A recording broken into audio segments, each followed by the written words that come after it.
And that's the point that I want to emphasize in this particular stream. There are many aspects of Halloween and why it's problematic Islamically, why Muslims should not partake in it. There's a lot of dalil and explanation that we can give. But what I thought was relevant for this year, 2025, speaking to Muslims, is this issue of identity, because it's a concern. Like, when we bemoan the fact that Muslims around the world are disunited, and there are all these civil wars breaking out between Muslims of one nation versus another, and these conflicts, instead of focusing on the bigger enemies that are literally genociding Muslims, ethnically cleansing Muslims, subjugating Muslims, instead of uniting to focus on that, repelling that harm, we're infighting. We are in this kind of malaise of nonstop sectarianism. And one of the major, if not the biggest contributing factor to that is nationalism, is national identity. That we identify with a nation instead of like a ethnic or secular nation, instead of identifying with the entire ummah and having that kind of ummah first mentality.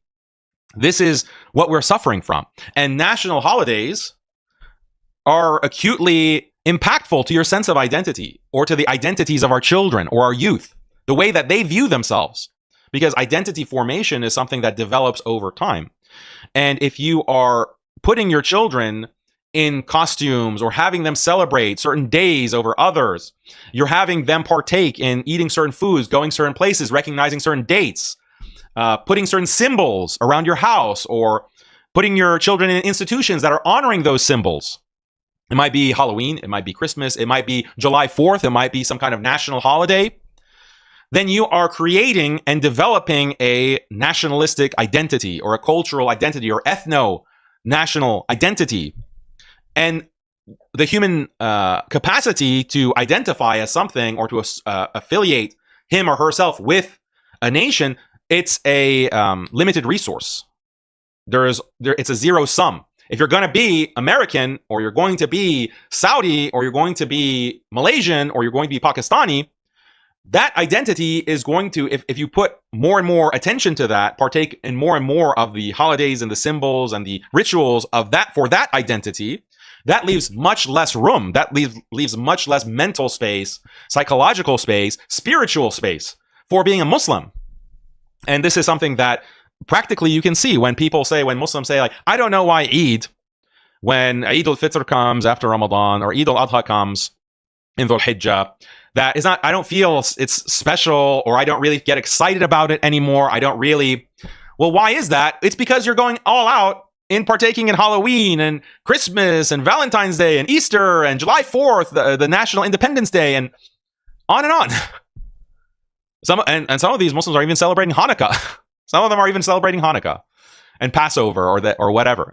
So this is so of course those things are related. Of course those things are going to affect each other. You have less psychological, mental, and spiritual room to dedicate yourself to the Islamic rituals, the Islamic holidays, the Islamic symbols. You haven't cultivated that identity. You haven't developed that attachment. And that's a disaster for the ummah. And we suffer the consequences, like it's a domino effect.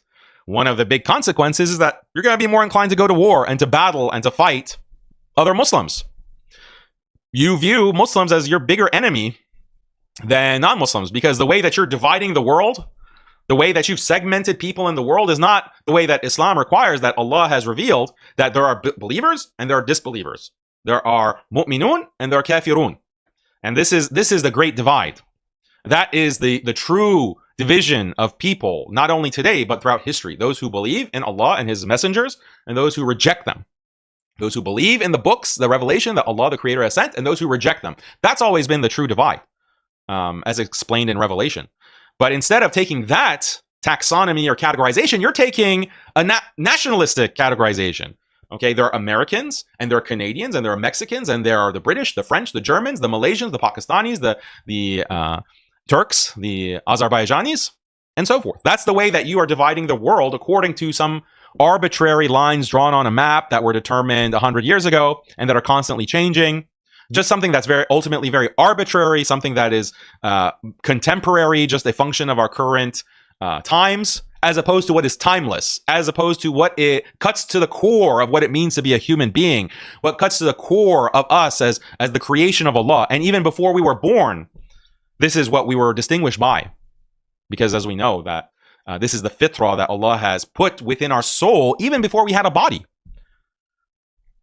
So that's what, that's Islam is teaching us, to go to the core of the reality, the spiritual reality, and understanding the world, categorizing people.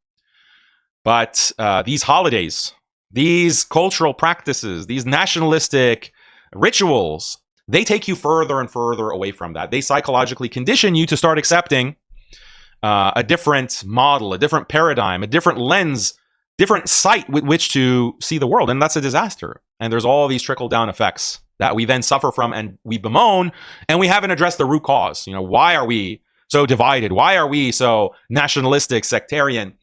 Many reasons, but one core reason, one important reason is that you are partaking in these rituals, these non-Muslim rituals. You are assimilating these practices, and you are indoctrinating your children into them as well.